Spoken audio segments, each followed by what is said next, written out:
નમસ્કાર દોસ્તો, આપ જોઈ રહ્યા છો સાયગ્રો મીડિયા સંચાલિત નવસારી લાઈવ।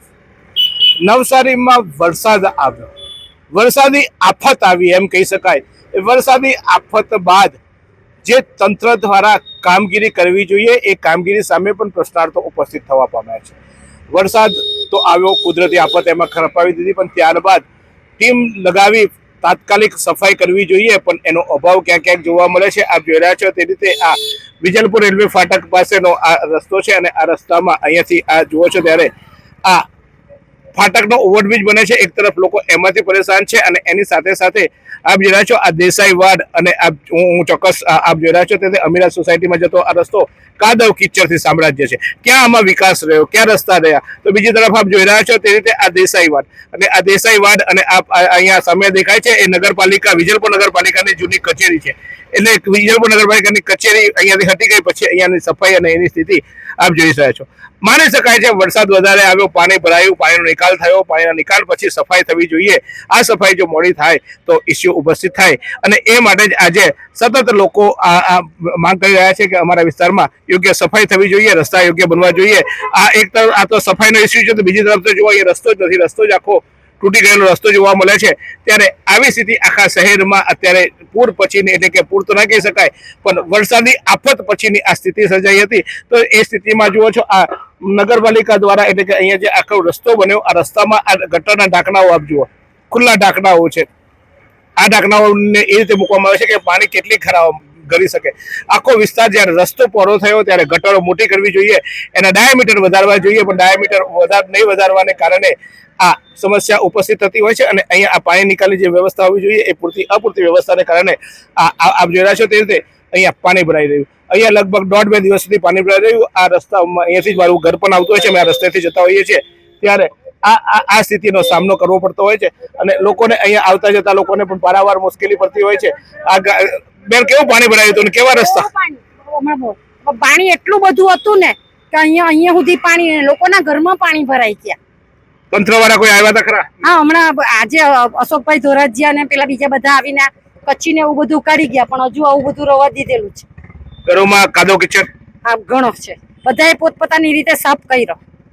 તો આપ જોઈ રહ્યા છો તે રીતે કે આખા વિસ્તારો અહીંયા આ દેસાઈ વાડ કહેવાય છે, દેસાઈ વાડ એટલે વિજલપુર શહેરનું નાક કહેવાતું હતું અને એ દેસાઈ વાડની પણ અત્યારે આ પરિસ્થિતિ છે। લોકો અહીંયા આવતા જતા મુશ્કેલીમાં મુકાતા હોય છે। ત્યારે આજે મેયર અશોક ધોરાજીયા વહેલી સવારથી જ તમામ વિસ્તારોમાં ફરવા નીકળી પડ્યા હતા અને જ્યાં જે સમસ્યાઓ હતી એ સમસ્યાઓ જાણવાનો પ્રયાસ કર્યો હતો। એમની સાથે નવસારી મહાનગરપાલિકાના કમિશનર અને ડેપ્યુટી કમિશનર સાથેની આખી ટીમ દરેક વિસ્તારમાં ફરી હતી।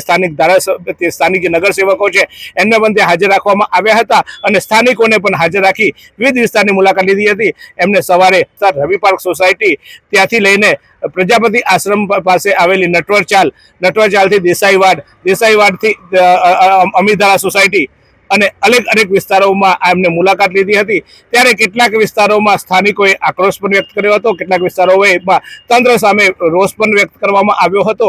તો જ્યાં જે જરૂરિયાત જણાય તેની સૂચના પણ તાત્કાલિક આપવામાં આવી હતી અને આ જે પણ વિસ્તારોમાં પાણી ભરાયા અથવા તો પાણી ભરાવાની કારણ અને પાણીના નિકાલની યોગ્ય વ્યવસ્થા થાય તેની સાથે સાથે જ્યારે કોઈ આવી ઘટના બને ત્યારે સાફ સફાઈ કરવા માટેના પણ ચોક્કસ પ્રયાસો કરવા માટે સૂચના આપવામાં આવી હતી।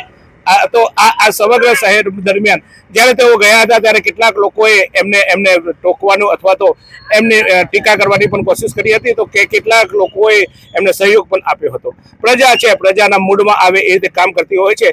ત્યારે કેટલાક લોકો બિનજરૂરી વિવાદો પણ ઊભા કરવાનો પ્રયાસ કરતા હોય છે, ત્યારે એમને પણ ચૂપ કરવાનો અશોક ધોરાજીયાએ પ્રયાસ કર્યો હતો। અશોક ધોરાજીયાએ કીધું હતું કે અમે તમારી સમસ્યા ખબર પડી છે, આ કુદરતી આફત વરસાદ આવ્યો હતો અને અમે આવ્યા હતા અને વરસાદ આવ્યા પછી જે સ્થિતિ સર્જાઈ એ સ્થિતિ પછી ચોક્કસ અમે સવારે વહેલા ઉઠીને આ સ્થિતિ જોવા આવ્યા છે અને માત્ર આંટો મારવા નથી આવ્યા પણ સૂચના આપવા આવ્યા છે।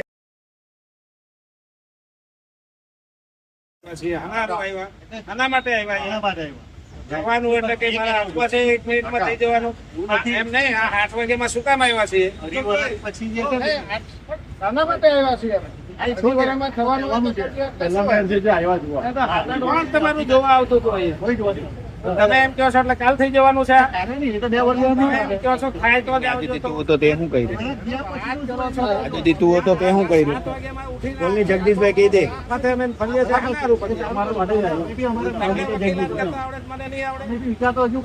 કરીએ ને છીએ. ઉભાવ છે. તમે બધાની વચ્ચે વોટ પડો એમ કીધું. થાય તો જ કરજો એટલે શા માટે આવ્યા? અરે વાતાવરણ બગાડવાનો ધંધા કરવાનો. હું કામ બગાડો? વાતાવરણ તો એવી વાત છે. તમે એક છો.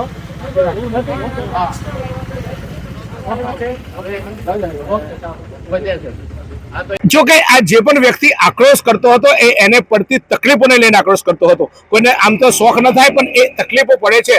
તંત્રની ભૂતકાળમાં કરેલી ભૂલો, તંત્રના ભૂતકાળમાં લેવાયેલા ખોટા નિર્ણયો અને દીર્ઘદ્રષ્ટિના અભાવને કારણે કેટલી પ્રજા પીડાય છે. અમે પોતે પણ આ વિસ્તારમાં 1.5 દિવસ સુધી આવી ન જઈ શકીએ એવા દરેકને સમસ્યાઓ થઈ હોય. કોઈનું બાળક સ્કૂલે ના પહોંચી શક્યું હોય, કોઈ સમયસર એમને ખાવા માટે ના પહોંચી શક્યા હોય, અથવા તો નોકરી ધંધે ના જઈ શક્યા હોય કારણ કે પાણી ભરાઈ જવાની સમસ્યા હતી. ત્યારે આવા આક્રોશો પણ લોકો કાઢતા હોય છે. નેતાઓએ આ આક્રોશને હકારાત્મકતાથી લેવું જોઈએ અને હકારાત્મકતાથી લઈને અશોક ધોરાજીયાએ જે આ યોગ્ય જવાબ આપવો છે જવાબ આપ્યો છે, પણ સાથે સાથે એ વિસ્તારની સમસ્યાઓ જાણવી જોઈએ, હલ કરવી જોઈએ અને એ વિસ્તારની સમસ્યાઓ જોઈએ. અહીંયા નવસારીની આ પ્રાથમિક શાળા પણ અહીંયા આવી છે. આ પ્રાથમિક શાળામાં જે શાળામાં કદાચ હું 1 વર્ષ ભણ્યો છું એ પ્રાથમિક શાળાના પટાંગણમાં પણ પાણી ભરાવાને કારણે એ બાળકોને બાજુના જે સાંઈ મંદિર છે એ સાંઈ મંદિરમાં શિફ્ટ કરવામાં આવ્યા છે અને ત્યાં પણ અત્યારે આ બાળકો ત્યાં અભ્યાસ કરી રહ્યા છે. ત્યારે આવી અનેક સમસ્યાઓ આ વરસાદને લઈને આવી. અનેક લોકો આક્રોશ કર્યો, અનેક લોકોએ ખોટા બૂમાબૂમ કરી અને જ્યારે કોઈ સ્થિતિ આવે ત્યારે એ સ્થિતિને પહોંચી વળવા માટે જ્યારે તંત્ર કામ કરતું હોય ત્યારે તંત્રને સહયોગ પણ આપવો જોઈએ. ઘણા લોકો વિરોધના મૂડમાં જ હોય છે પણ દર જગ્યાએ વિરોધ પણ યોગ્ય નથી હોતો. ચોક્કસ હું પણ કહું છું કે તંત્રની મોટી ભૂલો છે. તંત્ર દ્વારા જે રસ્તાઓનું આયોજન કરવું જોઈએ, રસ્તાઓ પહોળા થયા, બાંધકામો થયા, જે નદી નાળાઓ જે પાણી વહી જતા હતા, કોતરોમાં પાણી વહી જતા હતા, ગલી ગલીમાં આપણે કોતરો જોતા હતા ભૂતકાળમાં, એ કોતરો બધી બંધ થઈ ગઈ અને એ નાળાઓ બંધ થઈ ગયા. પરિણામે આજે પાણીના નિકાલનો એક પ્રશ્ન ઉપસ્થિત થયો છે. થોડો વરસાદ પડે એટલે ઠેર ઠેર પાણી ભરાઈ જાય છે. એ શહેરના મધ્ય ભાગ હોય, શહેરનો ઉત્તર ભાગ હોય અને એ સમસ્યા છે અને એ સમસ્યાઓ હવે ઉદ્ભવી છે. ત્યારે અત્યાર સુધી બજેટનું બહાનું કાઢવામાં આવતું હતું, અત્યાર સુધી આયોજનનું બહાનું કાઢવામાં આવતું. હવે મહાનગરપાલિકા બની છે, પુષ્કળ બજેટ છે. ત્યારે જે રસ્તો જેટલો પહોળો થાય, જે નાદી નાળા એ વિસ્તારમાં જૂના જે નદી નાળાઓ હતા એટલે કે જે નાળાઓ હતા અથવા તો વરસાદીના કાંસ હતા, જે વરસાદી પાણીના કાંસ હતા, એ કાંસ કેટલા પહોળા હતા અને એના કરતાં હવે કાંસ પહોળા કરવા પડે. ગટરો જે વરસાદી પાણીની ગટરો છે એ મોટી કરવી પડે. એ ચોક્કસ સમયની માંગ છે. પરંતુ આશા રાખીએ નવનિયુક્ત મેયર અને નવી ટીમ જે અત્યારે જે રીતે કામ કરી રહી છે ત્યારે પ્રજાના પ્રશ્નો અત્યારે સમજી રહી છે, પ્રજાના ઘરે ઘરે જઈ રહી છે. અત્યાર સુધી આ અશોકભાઈ ધોરાજી આવ્યા ત્યારે પ્રથમવાર કદાચ આ એક નવો સિલસિલો શરૂ થયો છે. વરસાદ આવવા પહેલા સમસ્યાઓ શું છે એ જાણવાનો પ્રયાસ અશોકભાઈ ધોરાજીયાએ સવારે વહેલા ઉઠીને આખી ટીમ સાથે દરેક વિસ્તારોમાં મુલાકાત લીધી હતી. દરેક વિસ્તારોમાં જે પરિસ્થિતિ હતી તે પરિસ્થિતિને જાણવાનો પ્રયાસ કર્યો હતો અને એ પરિસ્થિતિને નિકાલ લાવવા માટેની સૂચના આપી અને કામગીરી હાથ ધરવાના કામો પણ કરવામાં આવ્યા છે. ત્યારે વરસાદ બાદ પણ અશોકભાઈ ધોરાજીયા ગઈકાલે પણ તમામ વિસ્તારોમાં ફર્યા હતા, આજે પણ તમામ વિસ્તારોમાં ફર્યા હતા. ત્યારે મેયર શ્રી અશોકભાઈ, તમારી પાસે અમને બહુ આશા છે. અત્યાર સુધી કોઈ નેતાઓ અમને પૂછતા નતા, અમારી પાસે જોતા નતા, અમારી વાત સાંભળતા નતા, અમને જવાબ આપતા નતા. આપ આવો છો અમારા દ્વારે, આપ દરેક વિસ્તારમાં ફરો છો, વિસ્તારની સમસ્યા જાણો છો. ત્યારે નગરસેવકોને પણ વિનંતી છે કે જે તમારા વિસ્તારની સમસ્યા હોય તમારા મેયરને, તમારા કારોબારી અધ્યક્ષે અથવા તમે જે કમિટીમાં હો એ કમિટીમાં જણાવીને પ્રજાના પ્રશ્નો હલ કરો. પ્રજા તમારી પાસે આશા રાખીને 52માંથી 50 બેઠકો તમને આપી છે. ત્યારે એ આશાને ચોક્કસ આપ ઉજાગર કરશો. આપ નેતા છો, આપ ચેરમેન બન્યા છો અથવા તો આપ નગરસેવક બન્યા છો, એ ચોક્કસ અમારા માટે જેમ તમારા માટે ગૌરવની વાત છે. અમે પણ તમને મત આપીને બનાવ્યા છે, પણ અમે તમને આશા સાથે મત આપ્યા છે.